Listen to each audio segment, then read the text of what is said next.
Cassandra T and welcome back to my channel. I don't know what I'm doing. I'm excited because I'm on my couch and it is way more comfortable than standing in my office. So I'm probably going to be continuing to do my story times here. As you saw in the title, I'm going to be talking about the worst roommates ever this week. And if you checked out my story time called He Shit Himself, I'm going to put a little info card here to click that if you haven't, and I will also put a link in the description below if you want to check that out before you move on to this story time, because it might give you a little background on how great these guys are. So I lived with this guy James, and with this guy Jake, and James's dad. All three guys that I lived with didn't have a job.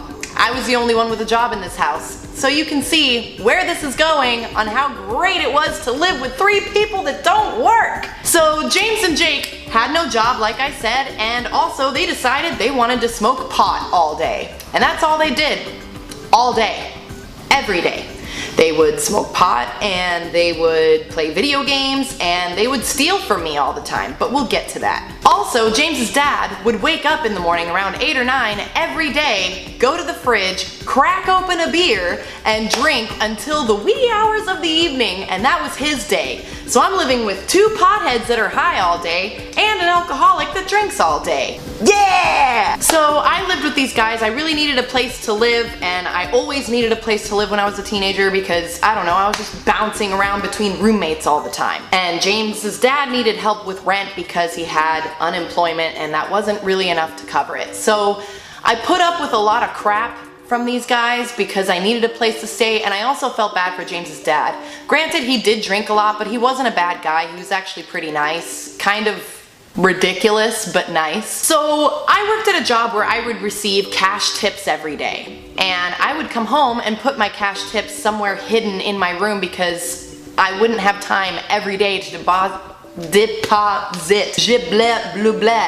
deposit money into my bank account. And plus, the tips I was getting was like anywhere between $10 and maybe $20 if I was lucky. So it's not worth making a stop to the bank to drop this money off. So I would find different places around my room to hide the money. But these little jerks always found the money. They would steal money from me, I don't know, at least once a week, and pretend that they didn't know what I was talking about when I would bring up money going missing. They also would just get really high and apparently go into my room and move shit around and go through my stuff. Because several times I would go into my room and things were like left open, like drawers, and like my covers would be all moved around. If you're gonna sneak into somebody's room and go through their stuff, wouldn't you put that stuff back and make it look like you never went in there? These guys had no shame and just would leave things open and leave things ajar and just be like, hey look, we go through your room when you're gone. And I bet you're wondering to yourself, how come you didn't put a lock on your door? I didn't have a lock on my door because I didn't have a door.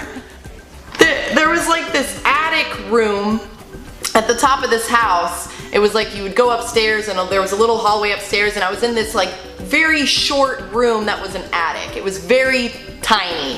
Like you could only stand completely straight up in the middle where the little like point would be. So I couldn't put a door on my room and I couldn't lock the door because I didn't have one. I eventually found the solution of leaving my money in the trunk of my car in a safety box in there and leaving all my valuable possessions in the trunk of my car. So if somebody were to steal my car, they would have a lot of money. Well, is $30 a lot of money? And they would also have all my favorite things that I didn't want them to steal, because I'm pretty sure they stole a lot of my stuff, sold it, and bought pot with it. Real winners, am I right? So there was this one particular incident that happened when I was living with them that kind of pushed me over the edge with their stealing, and I was over it really quick. So I remember I got like this bottle of, I think, Malibu rum from a friend of mine. And yes, I was underage, shut up, okay? And I was really excited to have this Malibu rum. At the time, I couldn't really afford to buy much alcohol or find somebody that could, so it was kind of like a special thing. And I had had a really rough month with school and work, and I was like, yeah, I'm gonna like drink this weekend and just chill at home and have a good time. I guess I'm not allowed to have a good time when I live with two thieving losers. So I put the Malibu rum in the freezer, and I told both of them before I went to work that night, you guys do not drink this because I am saving it for my weekend. I will share it with you guys on the weekend, but I am not gonna have you guys drinking it by yourself. This is mine, and I will share with you on the weekend, but don't drink it. I can't even believe how many times I had to say that to somebody. Don't drink my alcohol. Because not only would they steal money from me and rummage through my room, any piece of food that I had in the house, they would eat that too. Anything. Like literally anything that was mine, they thought was theirs and would just take it. So it was my Friday night when I had told them that not to drink my Malibu rum. And I went to work, I got home pretty late, and I went straight to bed. And as I was going straight to bed, I noticed that I heard some noises downstairs, and I came downstairs to peek on everything, and James and Jake had had 2 girls over. Woo. And I said hi to them, I tried to be polite, and I said, look, I'm not in the mood to hang out, I'm just gonna go upstairs, and it seemed like James and Jake were interested in these 2 girls, and I didn't want to like bother them or something. So I went upstairs and I went to bed, and then the next morning I go downstairs and I'm really excited and I'm like, man, I'm gonna go buy some like pineapple juice and all this other stuff for my Malibu rum. I open up the freezer, you guessed it, gone. These jackasses took it when I specifically said not to. And as I open the freezer and I'm standing there in shock, there's this back room that goes through the kitchen into this weird like, it's not really a part of the house and it's not really a shed. They tried to make it a room. It's hard to describe what it was. It was kind of like a shed but with carpet and it was a room. I don't know. I could hear them talking in the other room. And I heard James say to Jake, oh shit, Cassandra's up. Well, they called me Cassie at the time. So Cassie's up and she's discovering that the alcohol's gone. What should we tell her? Mind you, I'm hearing this. The walls are paper thin. These bright ass little idiots think that I can't hear them. They're sitting there chit-chatting about how to tell me the alcohol was missing without letting me know that they stole it. So as Tweedledee and Tweedledum are discussing how to tell me that my alcohol went missing without, you know, making it look like they stole it, they decided to come out of the room and I ran upstairs as soon as I heard them coming back out. I didn't want them to know that I heard them. So I ran upstairs to my room and I pretended that I had just woken up, blah blah blah, and like was getting stuff ready. And Jake comes upstairs and goes, hey, did you go downstairs and like look in the kitchen or something? And I said, yeah, I looked in the freezer and my Malibu rum is gone. Where'd it go? He goes, oh, weird thing, like the 2 girls that we had last night, like they said something about seeing that in the freezer and then I think they took it. And I said, oh really, they took it? That's weird because all my money's been going missing for the past couple of months and you guys claim that you've never stolen money from me. Now my Malibu rum's gone missing, all of my food has gone missing. Wow, things just happened to just disappear in here. Is there a Bermuda Triangle inside of this house? Crazy, right? So I get super pissed. I'm just done. Like that, they crossed the line, I was over it, and when I overheard them making up stories of what to say to me, I was just done. Like clearly they planned out their lies to me all the time. So they left for the afternoon and I pretended that I believed their story that 2 girls took my alcohol. And as they were gone, I was like, you know what, I need to do something to pay them back for taking a lot of my money, taking my alcohol, taking my food, taking absolutely everything that wasn't theirs because they were too lazy to get jobs and too stupid to probably keep one. Let's face it. So I was like, what can I do? What can I do?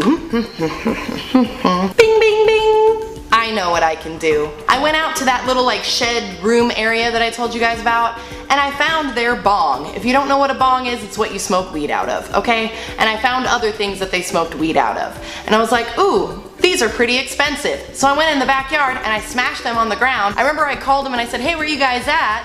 And Jake goes, oh, we're on our way home. And I said, oh, that's cool. Just so you know, I smashed your bong in the backyard and everything else that you smoke weed out of. Jake was like, are you kidding me? What the fuck did you do that for? Why would you do that? I told James and Jake, you know what? I know that you stole the Malibu rum. I know that you guys stole it. Okay, I'm not an idiot. I know that you stole it. I heard you guys this morning contemplating this wonderful lie that you came up with.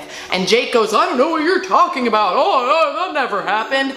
And I said, too bad, don't care. I already texted a bunch of people to figure out somewhere else that I could live and I found one and I'm not even gonna give you guys 30 days notice. I already paid rent for this month. Your dad is all good. I already let him know that I'm leaving too and he said that's fine, so I'm out. Bye-bye. They freak the fuck out when they get home and they're screaming at me. I'm packing all my stuff because I wanted to be out of there by the end of the day. I'm packing up all my stuff really quickly. They're following me every room that I go to pack stuff up and they're screaming at me and yelling at me.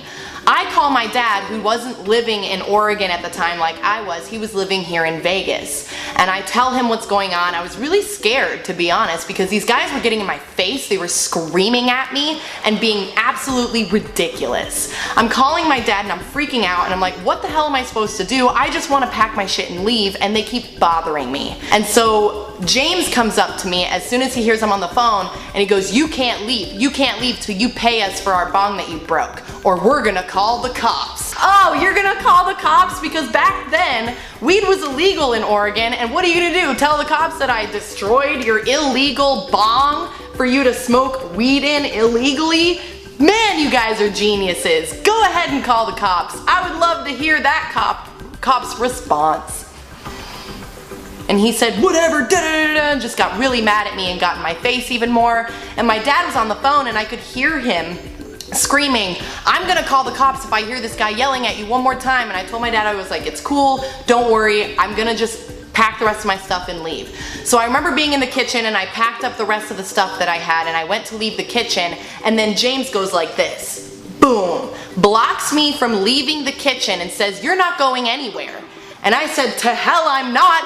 You're getting out of my way right now and you're not blocking me to leave. And he goes, what are you gonna do about it? So I pushed him. I pushed him out of my way and I said, you're gonna fucking get out of my way and you're gonna let me leave peacefully. And my dad overheard this whole conversation because I was still on the phone with him, had it down to my waist, just talking to him like this. My dad hung up the phone and called the police immediately, and then a police officer had to show up to the front door and get the whole story. And then James tried to tell him, oh, she pushed me and da da da da. Yeah, I pushed you because you were blocking me to leave and you can't do that. The cop agreed with me. The cop told the two kids, which is what they are, James and Jake, to leave me alone or he will arrest them, and to just let me leave. So this cop had to stand outside in the front yard and watch me pack my stuff and load my car until I was completely done. This poor cop had to spend all day watching me load boxes into a car. And you know what? He didn't even offer to help. Okay, so I've realized my pillows decide to just move around on my couch. Anyways, that was my story time. If you like this video, give it a nice thumbs up, and if you want to subscribe, I got a subscribe pillow. Make sure that you do that because I make videos every single Tuesday. And if you guys want to see more story times about really shitty roommates or anything else, please let me know in the comments and let me know if this kind of thing has ever happened to you. And I will see you guys next Tuesday. Bye!